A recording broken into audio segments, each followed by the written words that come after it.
AITAH for being disgusted and just saying okay when my fiancé broke up with me. I never thought I'd be writing this, but life has a funny way of throwing you curveballs when you least expect it. So here I am, sharing my story, hoping it resonates with someone, or at least helps me make sense of everything that's happened. Let me start from the beginning. My name is your name, and I was with my fiancé, Alex, for 4 years.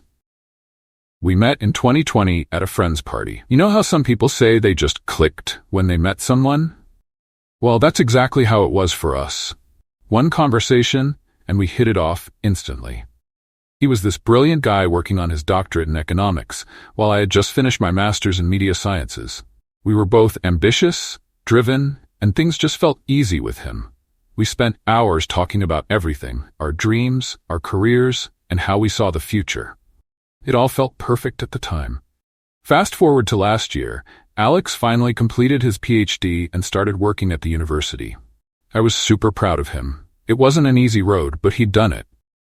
Meanwhile, I decided not to pursue a PhD myself and went straight into work. I loved my job and was doing pretty well for myself, which felt like a great balance between us, or so I thought. But over the past few months, things started to change. Alex began acting strange, to say the least. He would make random demands and then immediately dismiss them, as if they were never important to begin with.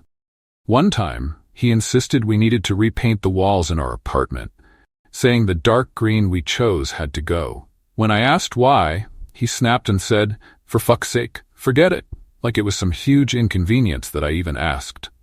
Another time, he came home, and I was lying on the couch with a blanket over my head.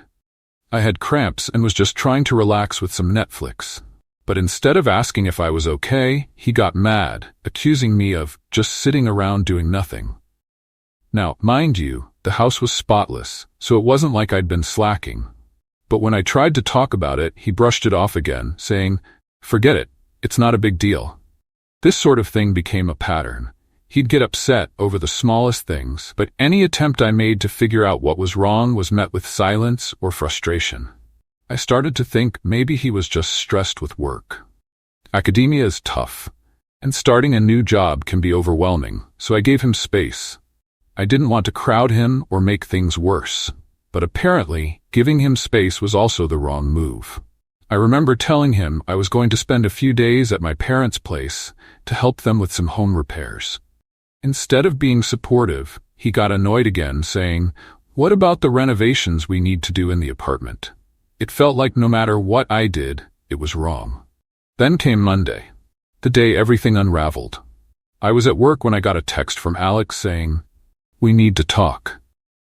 You know that sinking feeling you get when you just know something bad is about to happen? Yeah, I had that. And honestly, after the last few months, I had already come to terms with the idea that this might be the end. When I got home, Alex was sitting on the couch. He didn't even give me a chance to take off my jacket before blurting out, "I want to break up." It was like he had rehearsed it, like he'd been waiting for this moment. Then he launched into a rant that left me completely floored. First, he said he resented me for not pursuing a PhD. Apparently, he had been holding on to this for years, thinking I should have followed an academic path like him, and it bothered him that I didn't. This was news to me. He had never once mentioned feeling that way before. Then he went on to say that when I started making more money than him, he hated it. He said he felt like I should have the final say on all financial decisions, and it made him feel powerless. But here's the thing, I never imposed that. I never once made him feel like I was in control of the finances just because I earned more. That was a rule he made up for himself, and apparently he resented me for it. And it didn't stop there. He complained about the paint on our walls, the couch we had picked out together, and even our crock-pot. Yes, the crock-pot. He hated everything, it seemed. Then he dropped another bombshell. He had been accepted into a better PhD program overseas but had turned it down because of me. Only he never told me he had applied. How was I supposed to know? The kicker was when he said that a few months ago, he talked to a friend who had gone to that program and realized that his friend was thriving while he felt stuck. He said that I had ruined his life. He hated the idea that I had control over him financially, and that in his mind, I could just decide to stop paying for things and leave him stranded. None of this made any sense to me. I had always been supportive, always viewed our money as shared because we were building a life together. I never once held it over his head. Then to top it all off, he said he hated that all his friends liked me and never let him vent about me. It was like he was trying to find every possible reason to justify why he was done with us. After that rant, I just sat there, speechless. I had expected the breakup, but hearing all of this, hearing that he had been harboring so much resentment for things I wasn't even aware of, was beyond hurtful. But instead of breaking down, I just looked at him and said, "Okay." That one word made him lose it. He accused me of being heartless, of not caring about our 4 years together because all I could say was, "Okay." But what was I supposed to do? Beg him to stay after everything he had just said?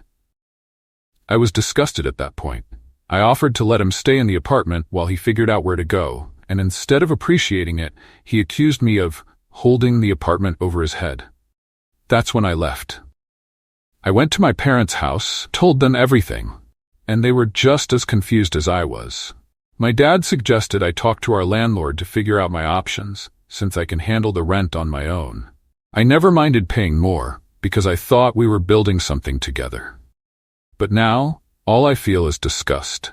Since then, Alex has been going back and forth between texting me about the logistics of our breakup and sending angry messages about everything he hated.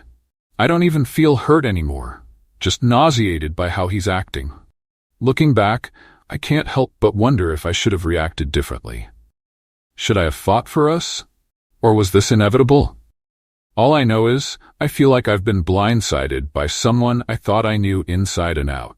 If anyone's been through something like this, I could really use some advice. Because right now, I'm just trying to figure out how to move forward from here.